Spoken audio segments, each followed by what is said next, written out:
dos pájaros de un tiro, ¿no es cierto? Ese es un dicho medio popular, matar dos pájaros de un tiro. Yo creo que como chilenos nosotros tenemos como bien arraigado tener varios dichos que son, se llaman expresiones idiomáticas, ¿no es cierto? Y son una mezcla entre refranes, proverbios, ¿no es cierto? Y cosas cotidianas, pero que sirven para explicar situaciones, ¿no es cierto? Con un ejemplo o hacerlo un poquito más entendible. Y nosotros somos como expertos en Chile de tener frases que nosotros las decimos y entendemos al tiro qué es lo que está diciendo. Por ejemplo, se dio vuelta la chaqueta. Y ahí ya sabemos que no significa que se cambió la ropa ni al revés, sino que cambió drásticamente de posición, o ojo al charqui. Y eso, esas cosas son como chistosas, pero son como degenerativas de la lengua, porque en su origen eso era ojo al charqui.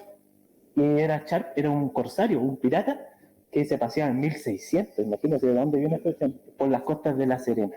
Entonces, no sé, de ojo al charq a ojo al charqui, no sé qué pasó entre medio. Y así, en todas partes se cocinaba, en fin, todas las cosas esas que ustedes conocen. Y aparte de, yo creo que ustedes me pueden ayudar con muchas más, pero perderíamos un poco de tiempo en eso, ¿no es cierto? Pero hay otras que son vinculadas a animales. Y esta viene un poquito, ¿no es cierto?, otro de matar dos pájaros a un tiro, o hacer perro muerto, no sé, tantas cosas, ¿ya? Bueno, esta, solamente para introducir el tema, voy a explicar qué significa esto por si alguien no lo supiera, pero saben que cuando estaba investigando algo más escrito, me encontré con una noticia que hay una sociedad que se llama PETA, en sus iniciales en inglés significa Personas por el Trato Ético de los Animales, una organización internacional, y estaba levantando en el 2018 una campaña para poder erradicar todas estas frases, porque eran despectivas contra los animales. Imagínense, ya a ese nivel de intelectualidad nos estamos moviendo. Pero en fin, yo la voy a usar igual, porque creo que es atingente y significa que uno trata de resolver dos asuntos al mismo tiempo, ¿no es cierto? O tratar de cumplir dos objetivos a la vez, ¿ya? Y cuando nosotros vamos a la carta que estamos estudiando, que es la carta de Tito, que yo creo que ustedes ya la están buscando porque está ahí también en la presentación, es como lo que se me viene un poquito a la mente, esto de atacar dos cosas a la vez, porque antes de comenzar a estudiar esta carta, uno entra con un prejuicio de saber que es una carta pastoral, que por supuesto lo es. Es una carta de una instrucción de Pablo hacia Tito, y Tito tenía que cumplir una misión muy específica en la isla de Creta, ¿no es cierto?, que era reestructurar, ordenar y volver a poner en funcionamiento las iglesias que estaban en esa isla, y para eso Pablo le enlista, ¿no es cierto?, y le va mostrando qué es lo que tiene que atender. Y por supuesto, primero tenía que fortalecer el liderazgo, ¿no es cierto?, que las iglesias reconocieran a sus líderes de acuerdo a ciertas características que debían cumplir, y ahí tenemos el capítulo 1, ¿no es cierto?, que va mostrando todas estas cosas que el Señor demanda del liderazgo. Ni siquiera era una idea de Pablo, ¿no es cierto?, es lo que el Señor demanda del liderazgo de la iglesia. También continúa el capítulo 1, que lo estudiamos, cuál debía ser la actitud frente a estos falsos maestros que estaban en las iglesias y que Tito debía corregir. Bueno, también la Escritura va enseñando qué es lo que debía atender. Pasa al capítulo 2 y habla acerca de cuál es la enseñanza, cuál es la importancia de la enseñanza dentro de la congregación. La sana doctrina tenía que marcar el rumbo, ¿no es cierto?, de la congregación, de la iglesia. Entonces Tito tenía que enseñarle a los ancianos, para que los ancianos le enseñasen a la congregación, y la congregación tenía que cumplir cada cual su rol, ¿no es cierto?, que le correspondía. Y por último pasamos a casi al capítulo 2 y 3, a hablar acerca de la importancia de entender bien cuál era el mensaje de salvación, sin ninguna cosa añadida. Y es donde Pablo hace una exposición magistral acerca de la gracia de Dios. ¿Cómo es la gracia la que nos permite poder reconciliarnos con el Padre? Y claro, después de algunos ejemplos prácticos de cómo deben vivir, ¿no es cierto?, los creyentes. Y hasta ahí llegamos la semana pasada, cuando estábamos, la exposición pasada, cuando estábamos, ¿no es cierto?, atendiendo a cómo, ¿no es cierto?, vivir prácticamente la gracia. Entonces sí es una carta que es pastoral. Pero ¿por qué digo entonces dos pájaros de un tiro? Porque inmediatamente cuando entendemos que hay una instrucción para un pastor, ¿no es cierto?, un encargado que tiene que estar ahí velando por la iglesia, inmediatamente hay una enseñanza para la iglesia. Y es por eso que yo quiero invitarles a que cada vez que vayan al libro de Tito, no como que se desliguen de la enseñanza, ni de la información, ni de la instrucción que está entregando acá Pablo a Tito, como si fuese solamente para Tito, sino más bien la atendamos nosotros, cada uno, como parte de esta iglesia, como parte del cuerpo de Cristo. Para ver cuál entonces es mi responsabilidad, qué es lo que tiene que hacer el liderazgo, cómo eso influye en lo que yo tengo que hacer diariamente. Es la invitación entonces para que nosotros hoy día, al ingresar a este texto, ¿no es cierto?, a esta porción que se encuentra en Tito 3, versículos 8 al 11, podamos reconocer cuál es nuestra responsabilidad dentro del ámbito eclesiástico. Y yo los invito entonces a que podamos hacerlo, esto mismo bajo la siguiente línea de pensamiento, que el discípulo de Cristo reconoce los deberes impuestos por Dios a la iglesia. El discípulo de Cristo reconoce que lo que Dios está imponiendo viene de parte de Él y lo está haciendo hacia la iglesia. Entonces vamos a leer lo que aparece en ese texto. Yo estaba ya en la sala la segunda, tiene nombre la sala, pero en la sala donde hacíamos nuestros compartir, ¿no es cierto? Y teníamos ese tiempo ahí, y estaba leyendo, escuchando cuando leíamos juntos la escritura, y fue tan lindo escuchar que unánime, ¿no es cierto?, estábamos leyendo, así que les invito a que nuevamente juntos vamos a leer esta porción. La voy a proyectar de todas formas para que la tengan ahí. Y vamos a leer Tito 3, versículos del 8 al 11, todos juntos a la cuenta de 3. 1, 2, 3. Palabra fiel es esta, y en estas cosas quiero que insistas con firmeza, para que los que creen en Dios procuren ocuparse en buenas obras. Estas cosas son buenas y útiles a los hombres, pero evita las cuestiones necias y genealogías y contenciones y discusiones acerca de la ley, porque son vanas y sin provecho.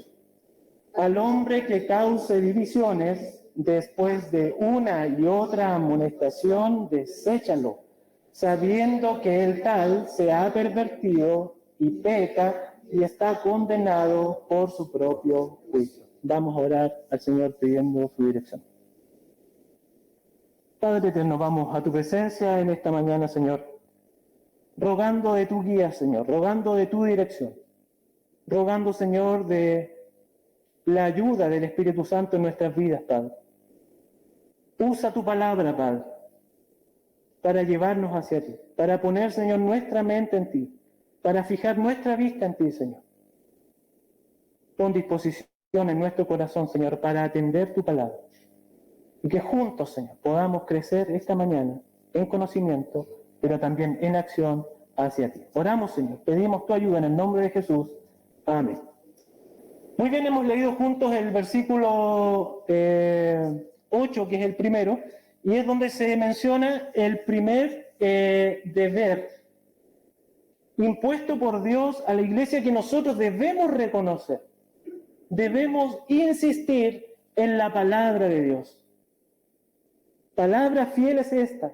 Y en estas cosas quiero que insistas con firmeza para que los que creen en Dios procuren ocuparse en buenas obras. Estas cosas son buenas y útiles para los hombres. Palabra fiel es esta.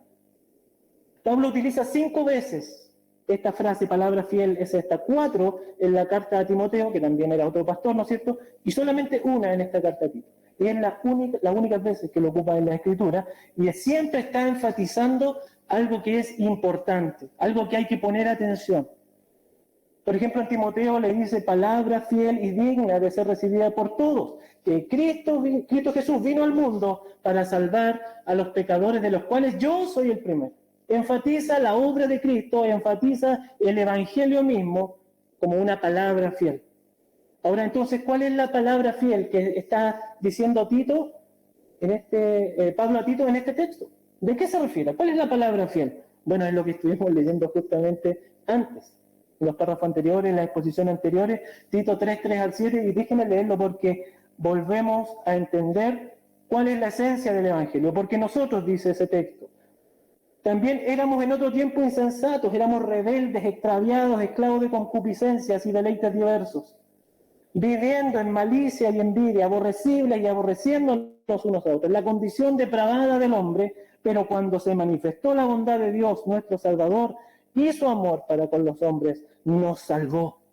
No por obras de justicia que nosotros hubiésemos hecho, sino por su misericordia, por el lavamiento de la regeneración y por la renovación en el Espíritu Santo, el cual derramó en nosotros abundantemente por Jesucristo nuestro Salvador. ¿Para qué? Para que, justificados por su gracia, viniésemos a ser herederos conforme a la esperanza de la vida eterna. Mira cómo está ahí, Dios nos salva por misericordia. Estábamos perdidos en nuestros pecados, no teníamos opción. Solamente por su gracia nos salva, nos lava, nos regenera, nos justifica y nos da la posibilidad de ser herederos. Esto es la palabra del fiel. Es la palabra que es digna de recibir toda nuestra atención. Una palabra que es digna de confianza. Entendemos que se refería Pablo a la enseñanza que estaba impartiendo acerca de qué era el verdadero evangelio. Nunca olvidemos el contexto de la isla de Creta, donde había falsos maestros, donde había judaizantes. Entonces Pablo se refiere al evangelio puramente, esta sana enseñanza acerca de la buena nueva de Dios hacia la humanidad. Esa es la palabra fiel, esa es la palabra que nosotros no podemos desatender, es la palabra que no podemos ignorar, es la palabra que debe estar siempre presente desde el púlpito en la iglesia. Quiero que insistas en estas cosas, le decía. El sello que Tito tenía que tener como un predicador de la iglesia de Creta era insistir en la palabra de Dios, en la instrucción bíblica, en la sana doctrina. Estas cosas son las que dice Pablo, son las que tienes que insistir, Tito. Y solamente no era insistir por insistir, era insistir, dice el texto, con firmeza. Esa palabra, insistir con firmeza, en nuestra traducción aparece como con 3 palabras, o 2 palabras y un conectivo, ¿no es cierto? Pero en el original es una sola palabra. Y se ocupa 2 veces solamente en la escritura. Y una palabra que está ahí escrita en realidad como chino, pero es diabebayomai. Y la siguiente vez donde se utiliza, es en Timoteo, que está ahí también escrito.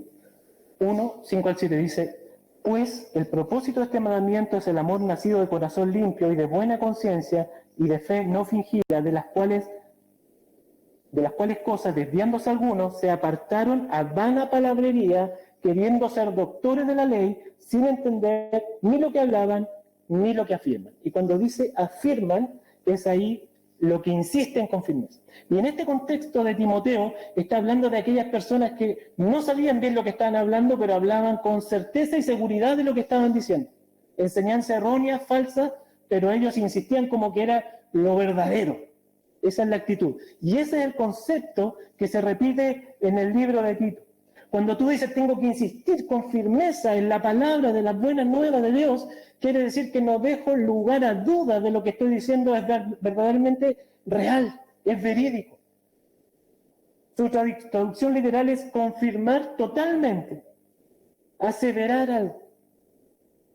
Esa es la forma que el predicador debe encarar la palabra del Señor. Tenía que hablar sin vacilación, sin titubeos, sin dejar espacio para que algunos pudiesen dudar acerca de la palabra del Señor. No permitir también a la vez que alguien desviara el mensaje principal. No matizar, no suavizar, no tratar de acomodar, como muchas veces estamos tentados a hacerlo. No, quiero que insistas con firmeza en esta palabra fiel, Tito. Quiero que te preocupes de esto. ¿Te acuerdas cuando Pablo, ahora haciendo un paralelo, le escribía a Timoteo? Le decía, va a haber tiempo, ¿no es cierto?, que la gente va a querer escuchar otras cosas, va a tener comezón de oír otras verdades. Y Pablo le aconsejaba, tú no te desvíes del mensaje principal. Es esto, insiste con firmeza. Fíjate que en el capítulo 1 estuvimos revisando cómo eran las conductas de estos falsos maestros. Y tenían una enseñanza distinta. Tito 1:11 dice que a ellos era necesario, a los cuales es preciso taparles la boca, trastornan las casas enteras enseñando por ganancia deshonesta lo que no conviene. Estos falsos maestros se habían pervertido a entregar mensajes que les gustaba escuchar a la gente. No les convenía. Y trastornaban la verdad. No, tío, tú insistes en la palabra del Señor.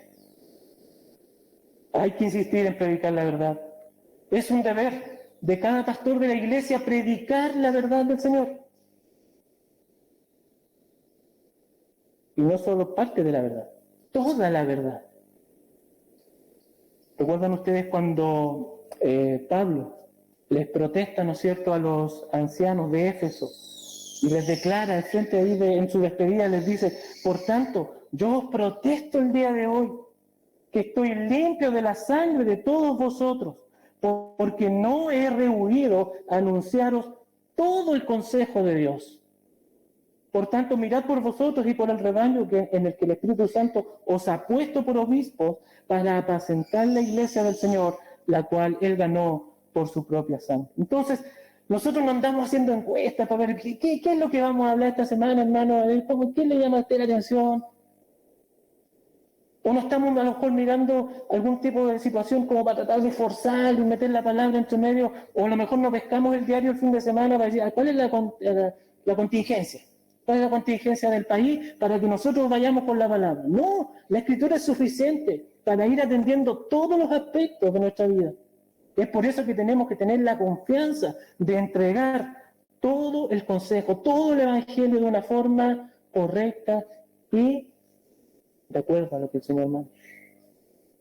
Esa es la instrucción que tenía que tener Tito. Tenía que transmitírsela a sus ancianos en las diferentes iglesias de Creta. Pero ¿cómo la iglesia ahora tiene que recibir esto? ¿Cómo hacemos el clic? Dos pájaros de un tiro que le decía yo. Se entiende que si Dios manda a su liderazgo o al liderazgo de la iglesia a predicar la sana doctrina, es porque Dios quiere que la iglesia se nutra con la sana doctrina. Tú tienes una responsabilidad de exponerte a la palabra del Señor. Tienes que tener un anhelo vivo, un deseo de estar constantemente expuesto a la palabra del Señor, pero a la palabra que es conforme a las Escrituras, esta palabra fiel. No como le estaba pasando, ¿no es cierto?, a los que estaban ahí en Creta, como Tito, como Pablo le dice a Tito, no atendiendo a las fábulas judaicas. Hablamos recién que el contexto de Creta era que había judaizantes. No había que atender a eso. Ni a mandamientos de hombres que se apartan de la verdad. Debían esforzarse en acercarse a la palabra del Señor. Aprovechar las instancias que existían de una sana doctrina. Eso nos revela inmediatamente que como creyentes tenemos que tener la necesidad de exponernos a la verdad de Dios. Yo sé que muchos de nosotros, todos creo, a esta hora podríamos estar haciendo diferentes cosas. Y yo me alegro de verlos aquí, hermano. Me gozo en el Señor, de que apartamos tiempo para estar juntos, para servirnos, para ayudarnos, pero también para exponernos a la palabra del Señor. ¿Qué haces tú para exponerte a la enseñanza? ¿Insistes con firmeza? ¿Insistes en ir a la palabra del Señor en forma personal? ¿Te alimentas de la verdad de Dios? ¿O estás a dieta? ¿Sirve comer una vez a la semana? ¿Nos mantendría con un cuerpo saludable? Uno de los motivos a veces por lo cual no estamos exponiéndonos a la palabra del Señor con firmeza es porque pensamos que nosotros podemos luchar por nuestras propias fuerzas, podemos, no sé, con nuestras opiniones a lo mejor lograr algo más, como zafar de las situaciones. No, hermano, somos insuficientes. No podemos vivir nuestra vida fuera del consejo bíblico de una forma correcta. Hay otra implicación. La sana enseñanza produce vidas santas. Fíjate cómo el texto sigue avanzando, dice, para que los que creen en Dios procuren ocuparse en buenas obras. Hay un propósito. Los creyentes deben escuchar la palabra de Dios para hacer buenas obras. Esto es medio paradójico, porque resulta que el Evangelio nos enseña de por sí que nosotros no podemos hacer buenas obras para acercarnos a Dios. No podemos. El Evangelio nos enseña a reconocernos insuficientes para acudir a la suficiencia de Cristo. Y cuando tú logras reconocerte insuficiente ante el Señor, recién puedes comenzar a hacer alguna obra para el Señor. ¿Te das cuenta que no es al revés? Por otro lado, mientras más te esfuerzas en aprender de la Escritura, en ir a ella, meditarla, hablarla, pensarla, más te ayuda en tu proceso de santificación personal, porque más quieres agradar al Señor cuando te estás dando cuenta cómo es Él. Y el texto nos señala ahí una palabra que es interesante, que dice ocuparse de las buenas obras. Ocuparse. Esta palabra la dice Pablo 8 veces, y son las únicas veces que aparece en la Escritura. Pero esta palabra tiene que, la debemos entender como estar delante de algo, como liderando, como alguien que está a la cima, como que más aventajado que los demás. A eso se refiere. Entonces, cuando dice que nosotros debemos ocuparnos de buenas obras, quiere decir que nosotros debemos destacar por las buenas obras que hacemos, en respuesta a lo que el Señor ha hecho por nosotros. Liderar, presidir, ser los primeros. No podemos andar con destellos de buenas obras. El Señor nos salvó para buenas obras. Cumplamos el propósito del Señor. Y también, otra implicación de insistir en la palabra de Dios es que las buenas obras que el Señor permite que hagamos son de bendición y son de utilidad para los demás. Estas cosas, dice el versículo, son buenas y útiles a los hombres. Son buenas, son útiles para todos. Qué lindo que nos dice, son buenas y útiles para la iglesia, porque sí lo son, ¿no es cierto? Cuando hacemos buenas obras, cuando nos amamos, cuando cumplimos el propósito del Señor, la iglesia también es beneficiada. Pero no se queda en este espectro, no estamos en estas cuatro paredes, sino que dice que son buenas para todos. En el original habla del ser humano, para todos.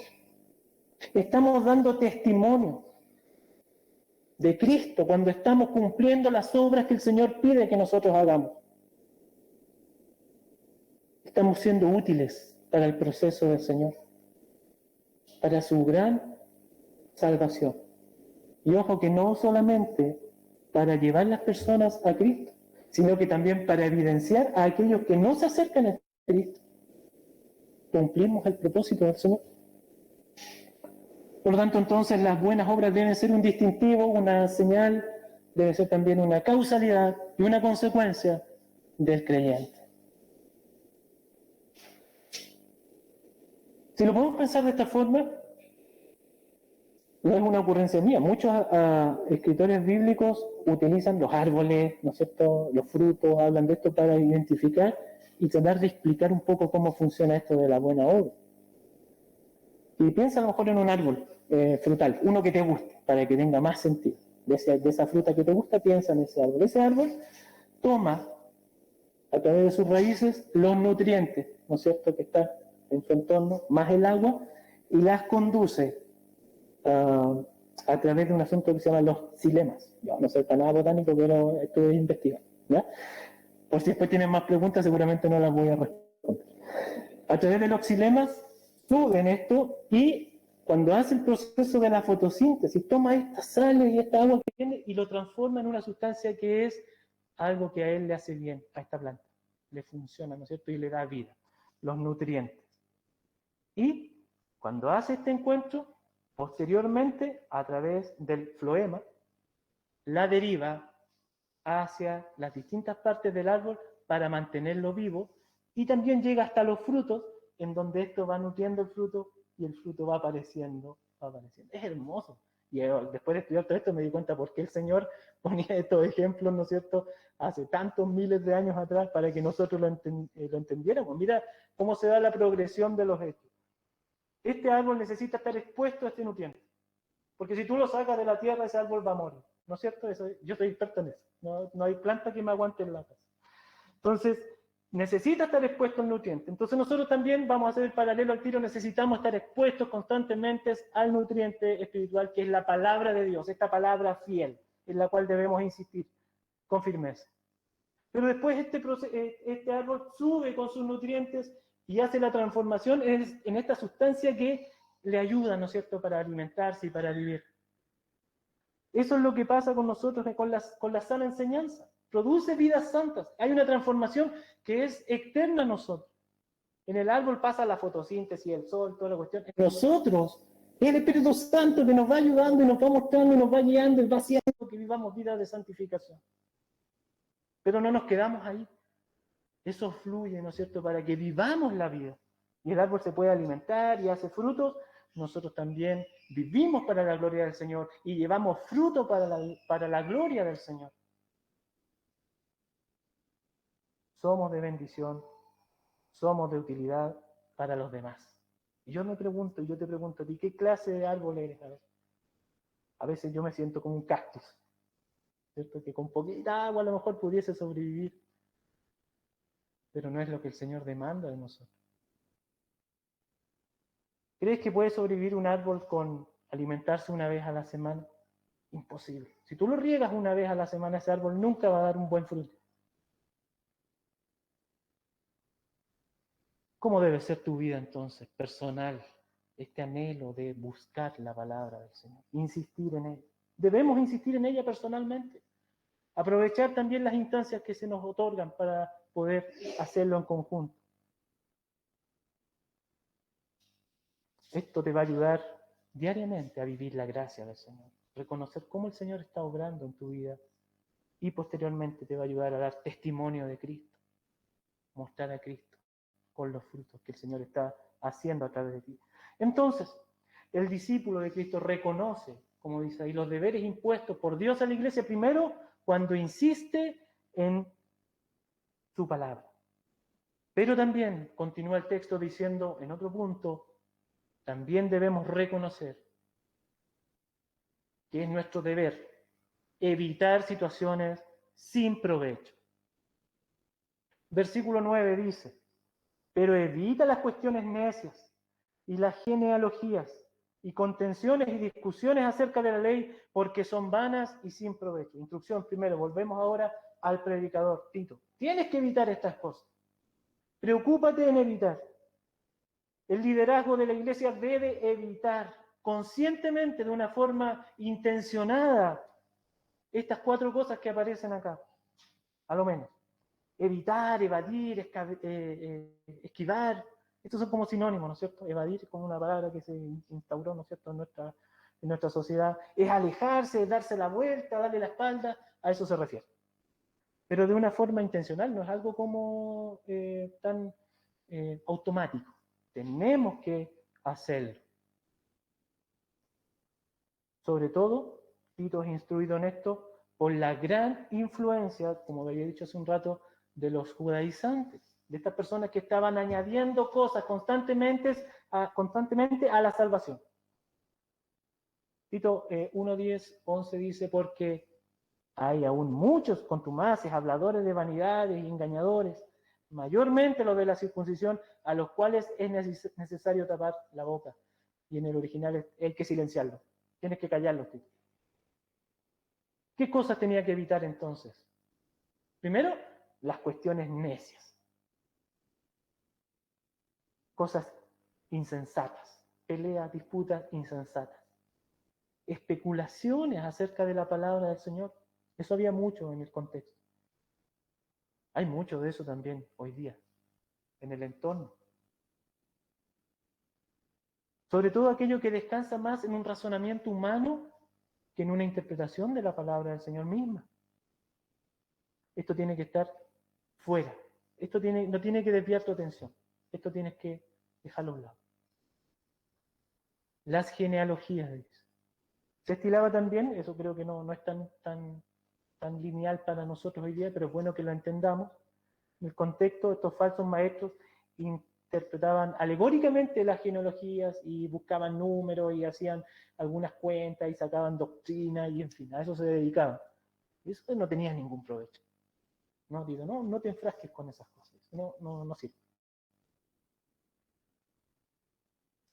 Las contenciones, estas disputas, estas peleas, las rivalidades de poder dentro de los mismos falsos maestros, el egocentrismo, la fuerza para tratar de convencer a aquellos que estaban escuchando y ahí se peleaban entre ellos. Saca eso, Tito. Eso no es parte de lo que Dios quiere para su iglesia.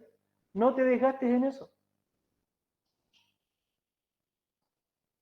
Y por último, las discusiones acerca de la ley. Y esto es interesante porque no podemos señalar a priori que todas las discusiones hayan sido negativas. Hay cosas que sí habían que discutir. Por ejemplo, ustedes recordarán que en Hechos 15 se nos narra acerca del primer concilio que se hace para tratar de ver, bueno, qué cosas de la ley sí van a seguir como estando vigentes y qué cosas ya no están tan vigentes dentro del proceso de la formación de la iglesia. Muchos judíos estaban siendo creyentes y fue necesario discutir algunos puntos y dejar claro, ¿no es cierto? Hechos nos relata eso. Y fíjese que, recuerde usted que en la primera exposición dijimos que Tito estuvo en ese concilio, porque Gálatas 2 nos muestra que Tito participó acompañando a Pablo y también fue como ejemplo.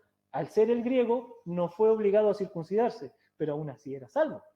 Entonces fue parte de los ejemplos que Pablo usó. Pero había otras cosas que sí había que evitar. Sobre todo aquellas cosas, y a eso se refiere el texto, aquellas cosas que son añadidas a la ley. Los judíos tenían muchas tradiciones que se iban mezclando y se iban acuñando con la ley para tratar de hacerla como más perfecta, en ese sentido. Yo como que mientras más cumplamos, mejor. El Señor más agradecido va a estar de nosotros. Y el Señor Jesucristo muchas veces les replicó que ellos amaban más sus tradiciones que la misma ley. Esas cosas, Tito, desechan. No, dale la espalda, esquívala. ¿Por qué? Porque son vanas, dice, y sin provecho. No tienen valor espiritual ni beneficio para la comunión, sobre todo cuando tienes que discutir con aquellos que están distorsionando una y otra vez las enseñanzas de Cristo. Hay un teólogo que se llama Francisco Lacueva que escribió lo siguiente: todo buen ministro de Dios que tenga interés por la gloria de Dios y por la salvación y edificación de los hombres se ocupará de tal modo en las cosas tan importantes como aspectos de la salvación y de la gracia, que no le quedará tiempo ni ganas de ocuparse en discusiones inútiles y vanas. Es cierto, es ahí donde tenemos que poner el foco, ¿no es cierto? Ahí donde tenemos que poner el tiempo, la intención de ocuparnos de las cosas que realmente traen provecho. Ahora, esto es claro.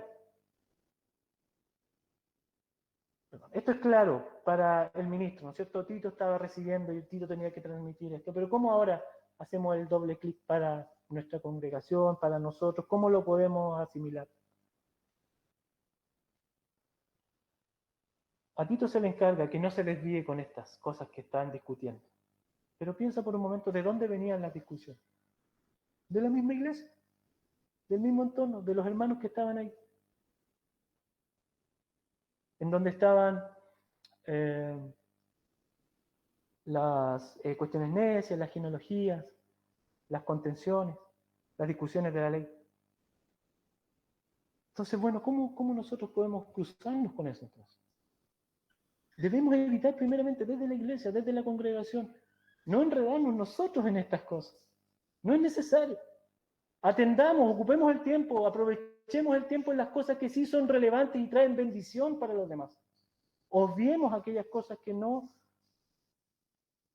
ayudan.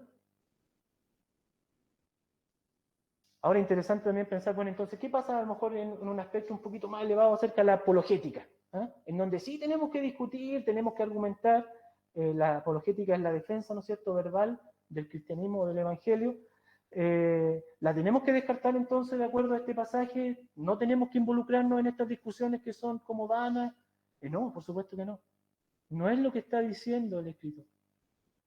Lo que está diciendo es, primero, discernir cuál es el objetivo de la discusión. Si esto va a traer algún provecho espiritual. Y si lo hay, bueno, hay que atenderlo. Pero si no, ya puedes discernir hasta qué punto debes interactuar, y hasta qué punto puedes explicar lo que tú piensas, y hasta qué punto puedes argumentar acerca del cristianismo. Después de eso, ya no hay nada más que hacer. No es una obligación estar insistiendo constantemente, ¿no es cierto? El Señor nos manda a predicar su palabra, a dar motivo y causa de lo que creemos. Pero cumplimos eso y la obra del Señor. ¿Cómo estamos, hermano? ¿Cómo estamos nosotros en esto? ¿Estamos evitando aquellas cosas que realmente no son de provecho para nuestra congregación? ¿Estamos siendo sabios en las cosas que estamos conversando? ¿O estamos arrastrando cosas que son vanas a las conversaciones? A lo mejor nuestra inmadurez, o nuestro desconocimiento de la Escritura, o a lo mejor nuestro propio egocentrismo de querer siempre salirnos con lo que nosotros creemos, está haciendo que nosotros seamos un foco para desviar la atención de lo que corresponde. Cuidado, hermano, debemos analizarnos a la luz de la Escritura. Por eso nos llama aquí el escritor a decir, bueno, analízate a la luz de la Escritura. Busca si hay algo en ti que no está siendo a lo mejor consistente con lo que estamos explicando recién. Piensa que todas estas acciones tienen un potencial de dañar la comunión entre los hermanos. Por supuesto, esto trae consecuencias a la iglesia. Cuidémonos de la advertencia que nos pone el Señor. Evitemos las situaciones que son sin provecho. Pero también hay una tercera arista, como un deber que el Señor pone, y vuelvo otra vez, primero, hacia quienes están liderando la iglesia. Desechar a quienes causan división. Y aquí el asunto se pone serio, ¿no es cierto? Se pone complicado, podríamos decir nosotros, porque nosotros estamos siempre con nuestros sentimientos como analizando las cosas. Pero es bueno que analicemos estas cosas respecto a lo que el Señor dice en su palabra.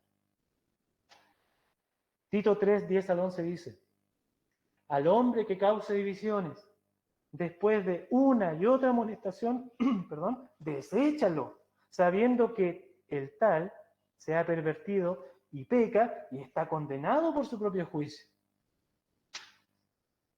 Cuando Pablo le escribe esto a Tito, no solamente está hablando de estos falsos maestros, de estos herejes, porque esta situación era obvia y era evidente para la congregación. ¿Tenían que salir ellos? Sí, tenían que salir.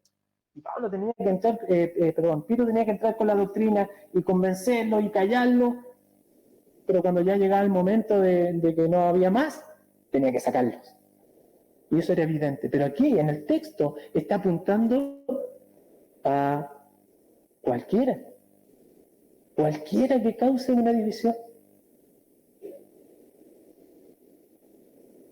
El procedimiento que dice Pablo para aquellos que están buscando sus propios intereses, ¿no es cierto?, o haciendo grupos dentro de la iglesia ya, era, bueno, conversa una vez con él, amonéstalo. Y bueno, ¿qué pasa? Si no hay fruto, no hay arrepentimiento, no pasa nada, bueno, anda una segunda vez. Conversa con él, amonéstalo. Y si ves que no pasa nada a la segunda, a la tercera, sácalo. Sácalo de la congregación. Es interesante un poco que Pablo acá dice, por estos motivos, no, división. Sea como sea quien sea el motivo que fuere, sácalo. Porque cualquier división es peligrosa dentro del cuerpo de Cristo. De lo más mínimo a lo macro. Ahora, interesante aclarar que no es la convicción en sí misma lo que debe accionar una expulsión, y esto lo voy a explicar, sino que el problema se presenta cuando esa convicción mueve al hermano a causar división dentro del cuerpo de Cristo. Nosotros tenemos muchas áreas grises, por así decirlo, en la doctrina, y sobre todo en doctrinas no fundamentales. en donde nosotros podemos tener diferencias. Y obviamente esas diferencias en nada afectarán la comunión que gozamos en Cristo Jesús. Y así es. Y gloria a Dios por eso. Sin embargo, cuando esas diferencias que podemos tener dan paso para hacer una división dentro de la iglesia, y va de un lado a otro, va a mostrar, no, es que el liderazgo está equivocado en esto, es que, ojo, eso es otra cosa, porque tú estás accionando una división. Y eso es lo que dice Pablo, que debes atacar una vez, amonestar 2 veces, tercera fuera. Por ejemplo, vamos a hacer algo un poco más práctico para entenderlo. Hoy día estamos muy en boga con el tema de la vacunación. Hermano, si usted quiere vacunarse y tiene convicción de vacunarse, vacúnese. Hágalo con convicción y dé gloria a Dios por lo que está haciendo. Si usted no tiene convicción de vacunarse delante del Señor, no lo haga. Y dé gloria delante del Señor por eso. Eso no cambia en nada la relación y la comunión que podemos tener unos con otros. No es posible que hoy día estemos discutiendo en algunas iglesias acerca de esto. No es. Pero ¿cuál es el problema de esto? La decisión A o la decisión B tiene cosas favorables y cosas negativas. Es cosa de analizar. Trae consecuencias, trae restricciones, trae prohibiciones, trae libertades, trae lo que quieran. Pero usted lo está haciendo con convicción delante del Señor. Pero ¿cuál es el problema de esto? Es cuando tú, a través de tu convicción, estás tratando de influir en los demás. Y estás causando un polo de división dentro de ellos. Ojo, eso es otra cosa.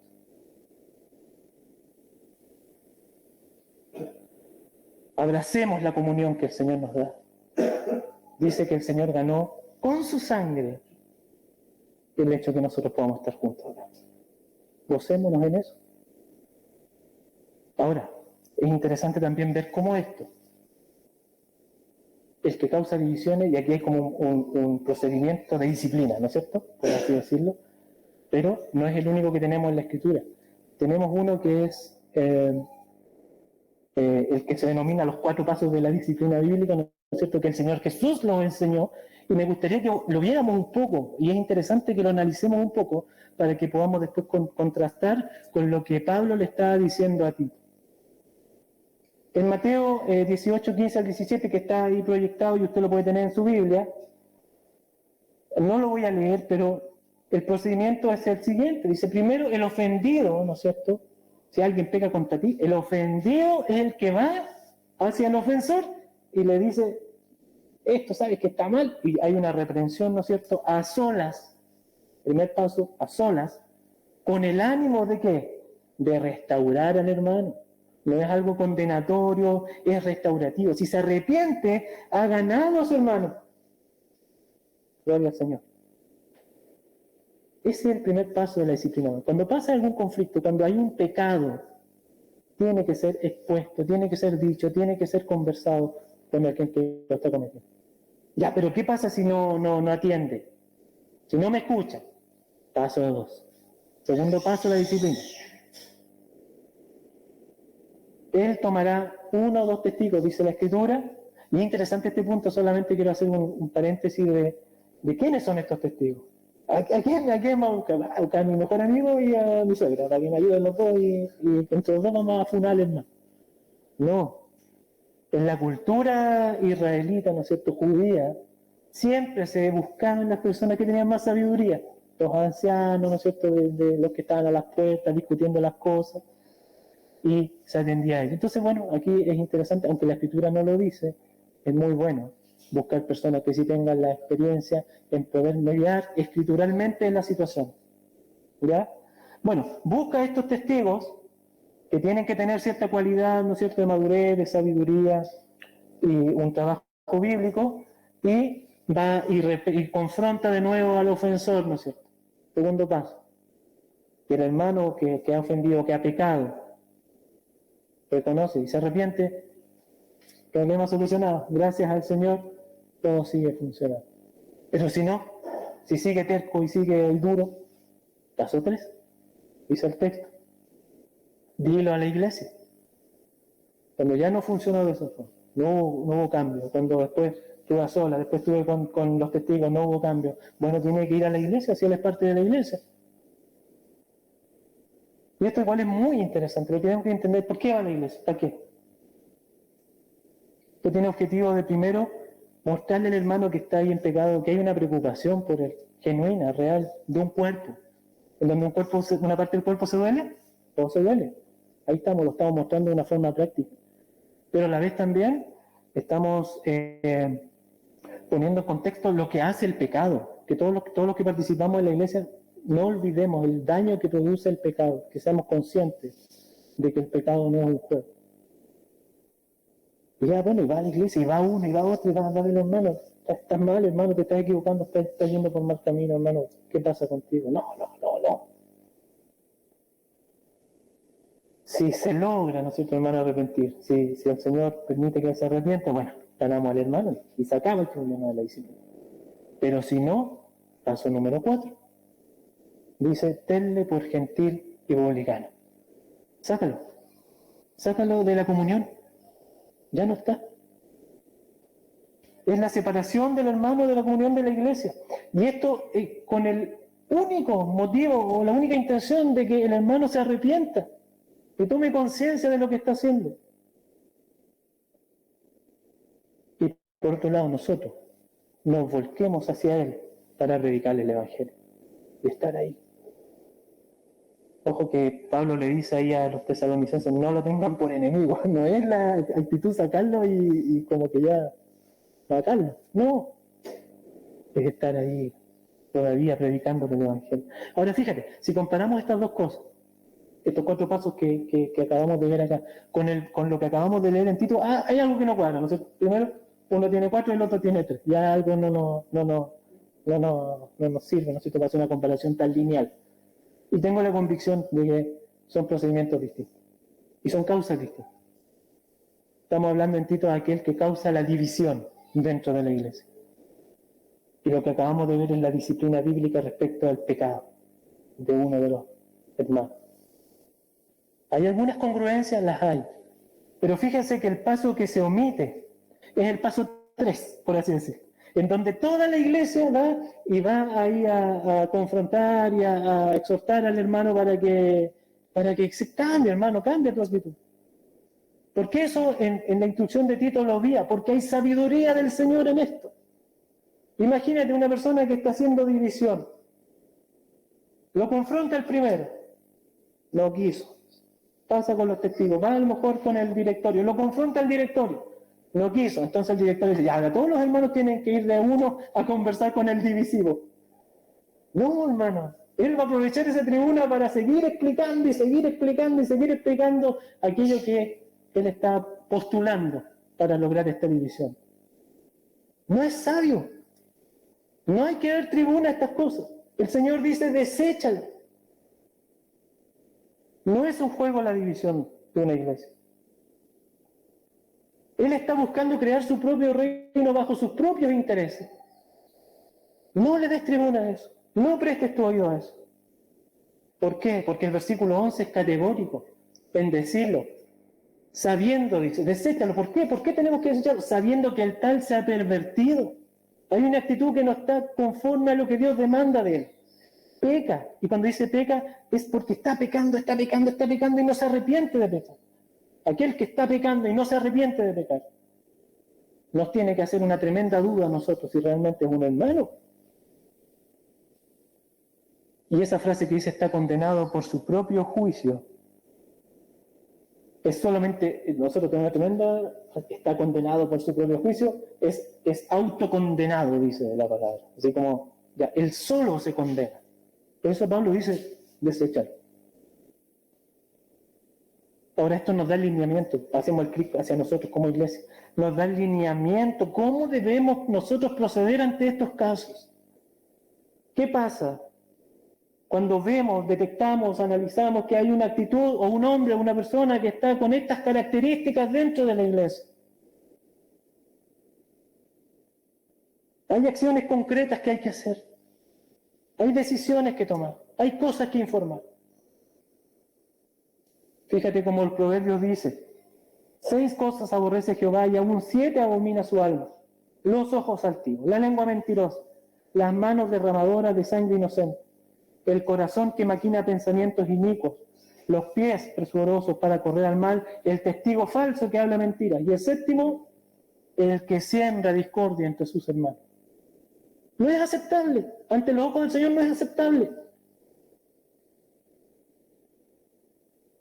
Mira el celo que tiene el Señor de mantener su obra, de que su iglesia esté unida.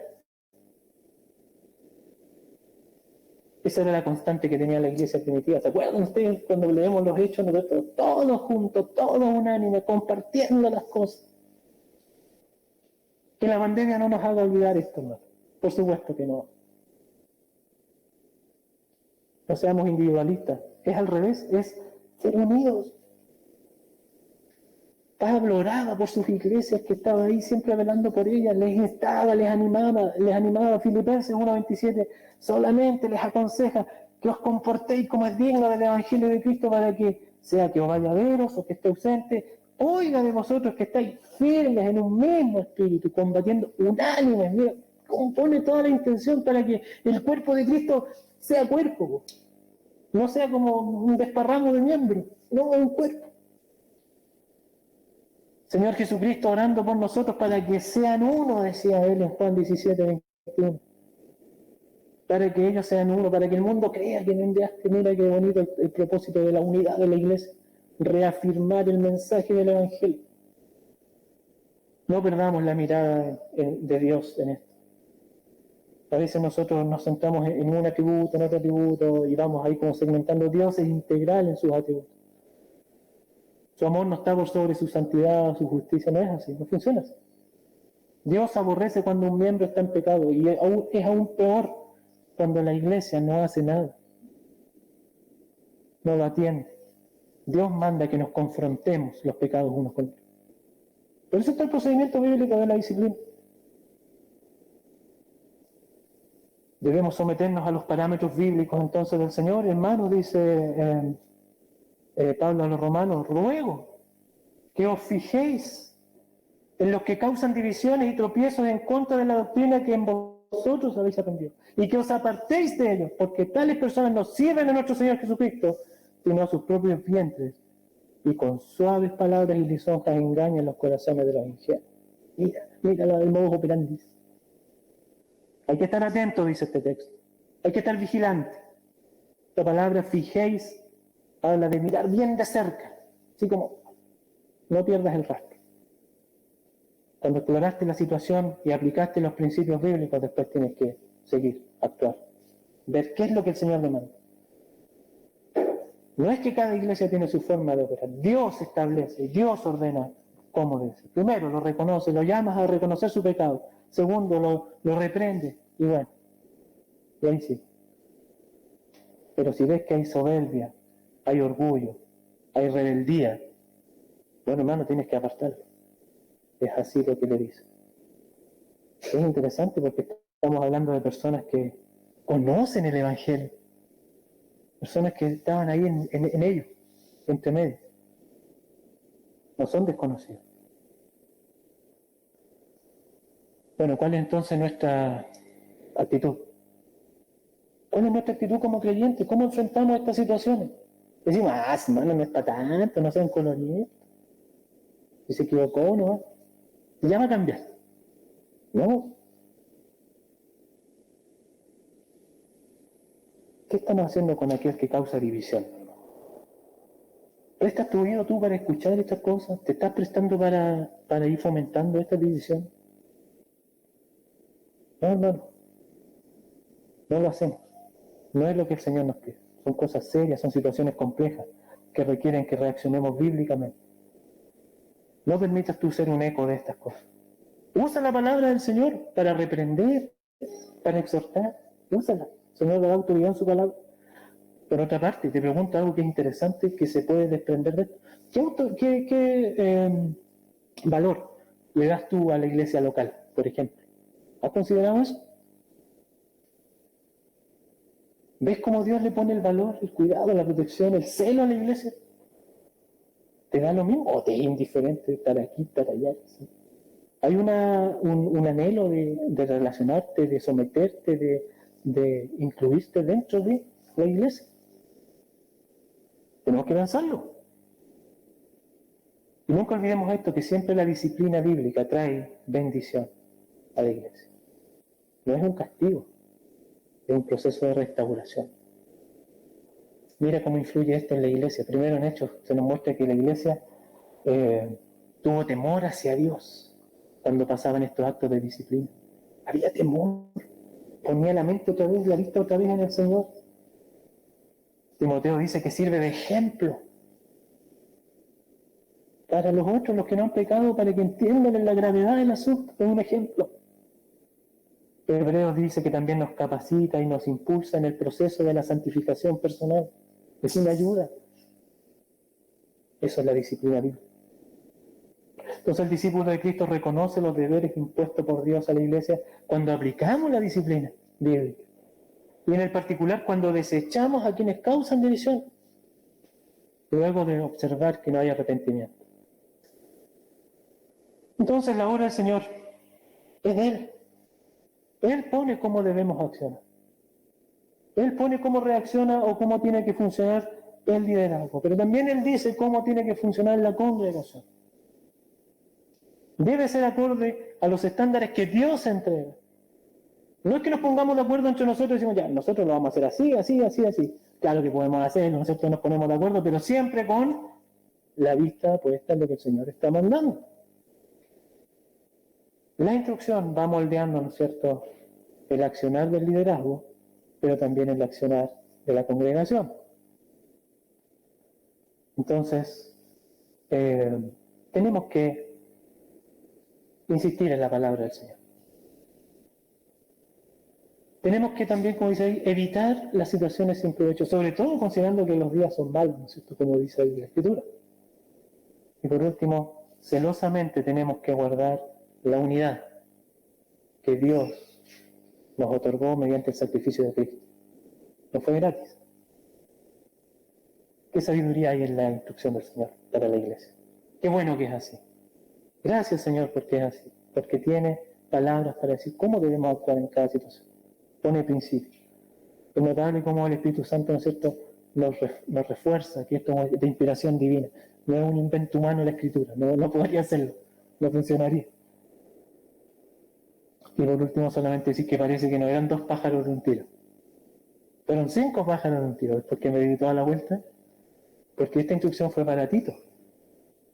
Esta instrucción fue para los ancianos de la iglesia de Creta. Esta instrucción fue para los hermanos de las iglesias de Creta. Pero esta instrucción también es para el liderazgo de la iglesia local que debe atender. Pero también es para la congregación de la iglesia local. Mira el alcance de la Escritura del Señor. Maravilloso. El discípulo de Cristo reconoce entonces que Dios es el que va guiando tu iglesia. Vamos a orar al Señor.